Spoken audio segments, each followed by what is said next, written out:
Welcome. This is Jane Gardner of Solopreneur Success Strategies, and welcome. Today is Freebie Friday, and I'm Jane Gardner, and I am going to be talking about a free transfer software provided on the internet for you to use when you run out of space for your files. So anyway, let's get started. I'm Jane Gardner. I work with my husband for the last 20 years in our home-based structural engineering firm, and I still do. And we have been working in Western Canada, and I came out on the internet about 3 years ago to see if I could help others start their own business. So today we're going to be talking about free software and tools because bootstrapping, starting your business without external help or capital, can really help you start a business well. So finding free software and tools that you can use in your business also helps your bottom line. So let's get started. And I'll just mention to you about the training club, a Freebie Friday training club at jgtips.com/FFO, where we are going to be collecting the free software and tools that you can use in your business. And I'll be giving some more detailed trainings on some of the more complicated software on how to install them, how to use them, and ways to use them for software for video, that's free for images, computer backup, computer storage, productivity, phone apps, audio, and other software, so that it'll grow into a mega library that you can consult anytime you want to try a new software. You can quickly get started using that software or tool by going to the training club. So that's at jgtips.com/FFO if you want to go see the offer. So let's get started. Today, I had a thought about what have I not looked at. And one of the things that I haven't looked at is transferring files in your business. As we get more complex computers, as we get more complex files, suddenly we find that our email software won't let us send emails. For example, Google's Gmail used to have a maximum of 25 megabyte file that you could attach to your email to send to other people, and then it wouldn't let you. But now they do allow you to use, if you set up your Google Drive, you can do links from Google Drive and send 2 gigabyte. Well, you don't really send it. You send the link for 2 gigabytes, and then they click on the link and download it.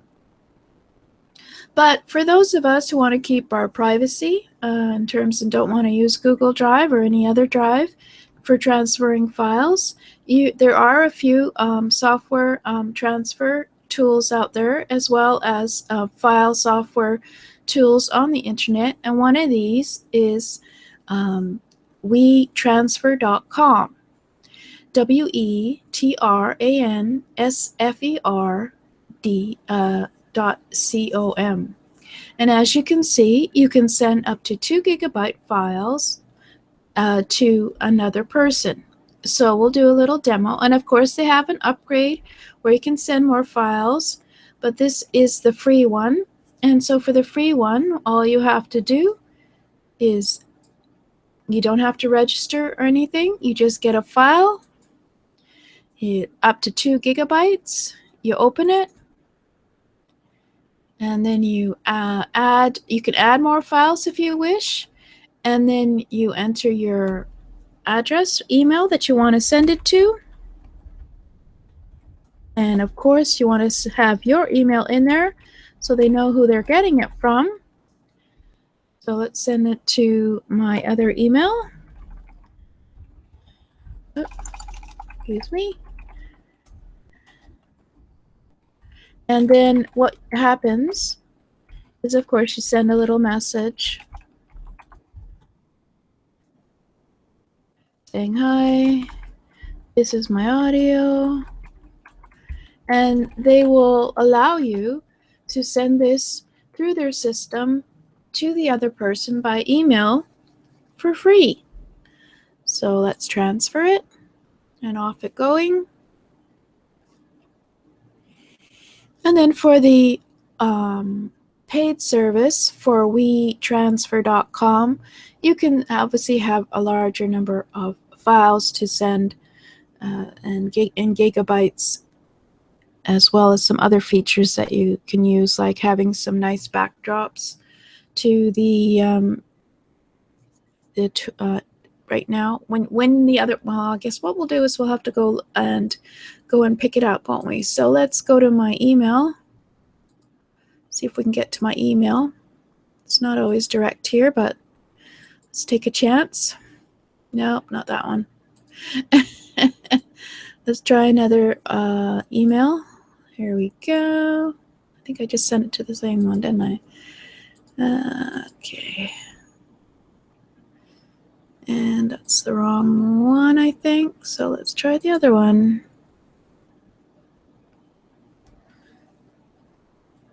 So then the other person receives what is called a WeTransfer site, an email. And janegardnerbusiness@gmail.com has sent you a file via WeTransfer. And then all you have to do is download it. So it looks like it does. Yes, it goes to WeTransfer.com. So you have this nice, pretty cute little monster. And then you can download your file from WeTransfer. So at no point is the large file being attached to an email and going into your email. Because with Gmail, they tend to aren't too happy about large emails coming in with large attachments, and so sometimes they block them in Gmail. So these new tools have been created so that you don't actually even have to ever have them downloaded into your email. So there we go. One massive file or many smaller ones. Make your 20 gigabyte monster. Get WeTransfer Plus. Well, 2 gigabytes is a pretty large file. So anyway, so yes, what I do is a lot of times I use that myself. Here, we'll wait for that cute picture. I use that WeTransfer or another free software tool like that to transfer AutoCAD files, which are quite large. They can be into the gigabyte file range because they get stuck in Gmail and won't get sent. So we send them by a WeTransfer.com, for example, to another person, and we just send them a note if they're not expecting it coming from there to say, please whitelist this email. So there you go. There's another tool for your business. Doesn't cost money. You don't have to pay for it, and it's quite handy because once you start working, you're going to be having large files that you have to send to your graphic artist, your graphic designer, your website designer, your clients, etc. So you always have to have a way to do it. And just remember, it was only 25 megabytes through Gmail, and I'm sure Outlook email service has its own restrictions as well as to what size files. And a lot of the computer internet providers have their own restrictions. I know one of the companies that we have in our area only allows a certain size of file to be transferred unless you get a mega expensive internet process. So this is a great way to have something that is useful for your business and makes it quick and easy for you to transfer files to another person. There are other options, of course. There's Dropbox, there's Google Drive. You can send links from there as well, but this was one of the first options, I'm sure, as well as a few other ones to use for transferring large files. And sometimes you can have really big files when you're working with a business. So thank you for listening. This is Jane Gardner, and this was Freebie Friday. And I hope you learned a little bit that there is a possibility for you to transfer large files without having to worry about them bouncing back to you through Gmail.